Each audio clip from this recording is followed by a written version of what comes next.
How's it going, guys? So today we're going to be talking about the basics of fish tanks. Mostly what I recommend, and you'll be able to see a lot of this other stuff on the website. But right here behind me is exactly what I recommend. It's a 10-gallon fish tank. Pretty basic for whoever wants to start getting into the hobby. So yeah, let's jump into it. So first off, we got tank size. Right here, this is a 10-gallon. For reference, this is the size of my hand. So it's good size. It's pretty heavy. It's going to be about 100 pounds once you fill it up with water. You can keep a really wide variety of fish in there, but overall, 10 gallons is a great size to start with because it's not going to be super hard to maintain, but it's going to be really great for having a variety of fish while also being super easy to take care of. So first, I would recommend a 10-gallon tank. You can go bigger, you can go smaller. Some people like 1 or 3 gallons on their desk, like for a little beta tank. But most tropical fish or saltwater fish, the smallest you'd want to go is a 10-gallon, which is right here. So next thing you need to know about for the basics of fish tanks, that's going to be your filter. So as you can see in there, it's kind of hiding in the back. I actually have 2 types of filters in this tank. You only really need one, and that's going to be, it's called a hang-on back filter. So you might be hard to see, but it's a black cylinder shape, and it hangs on the back of the tank. It filters water through and shoots the clean water back out. So there's 2 parts to filters. There's the mechanical and there's the biofiltration. Mechanical takes out the particles from the fish, like the poop, or maybe from the leaves, like the algae or anything that's floating in the water. It'll take all the particles out of the water. Then you have the biomedia or the biofiltration, where it'll take out the things you don't see in the water. So it'll use the things that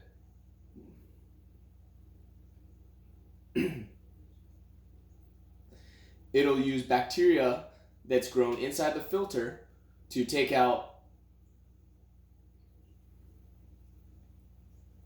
It'll use bacteria that's grown into the filter in order to accomplish the nitrogen cycle, which we'll talk about later. You can find more resources on the website. So that's the one thing you want to know about filtration. I also have another type of filter in here. It's on the corner on the side. It might be hard to see. It's in the back, stuffed back there. It's called the sponge filter. So that works. I have an air pump on the bottom. It pumps air through a tube. You can see the tube on the top. The tube goes into the tank, pushes water in, and the sponge collects all the things floating around the water. It also works the same as the hang on the back filter, where it'll establish bacteria inside the sponge, and that'll help to get the nitrogen cycle moving too. So those are your 2 types of filters. If you want to learn more about the nitrogen cycle, there's lots of videos on YouTube, and yeah, it's really important for your fish tank. So those are the 2 types of filtration that I have here that I would recommend. So the next thing we're going to be talking about for the basics of your fish tank are going to be the heater. So my heater is stuffed in the back there, real small. For a 10-gallon fish tank, your heater can be pretty small, but you want to make sure you get one specified for a 10-gallon tank. If you get anything smaller, it won't heat up enough the water, and your fish might die because of the cold water temperatures. One other thing to note, when you have a filter, filters look like a small cylinder pole. Most people put it in facing up and down. What you want to do is put it sideways towards the bottom of your tank. This is going to allow the most distribution of the heat and overall heat more of your fish tank. That way there's not portions of your tank that are hotter than one part. It'll keep your fish happy and healthy. So lots of different types of heaters. Just get one, make sure it's specified for a 10-gallon tank. So next thing we're going to talk about is decorations. So right here behind me, we have a natural scape with live plants and rocks and wood. So this is more of an advanced fish tank. This would be like the second step for a beginner. What you'd want to do first is get some fake decorations in there.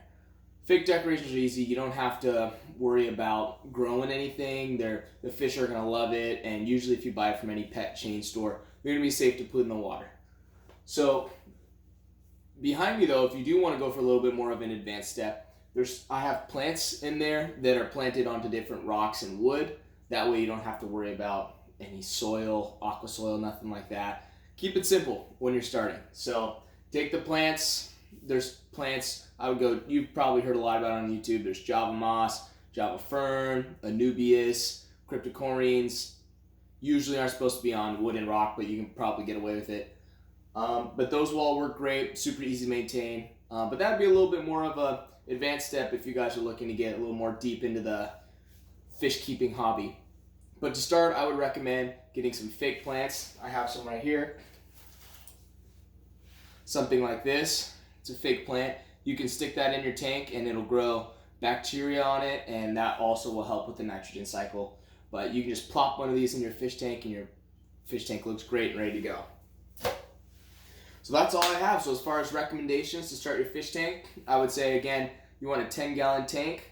You're going to want either a hang-on back filter or a sponge filter, or both. And then for a heater, you're going to make sure you want to get a heater that's specified for the size tank you have. So this is a 10-gallon. You want a 10-gallon heater. And you want to make sure that it's horizontal towards the bottom of your fish tank. And then for decoration, start with some fake plants. You can design it however you want. You want a coral scape, you want a forest style. Be creative with it. This is where you get to be creative. So those are my recommendations, and I hope you guys are going to love the hobby you're getting into and have a great day.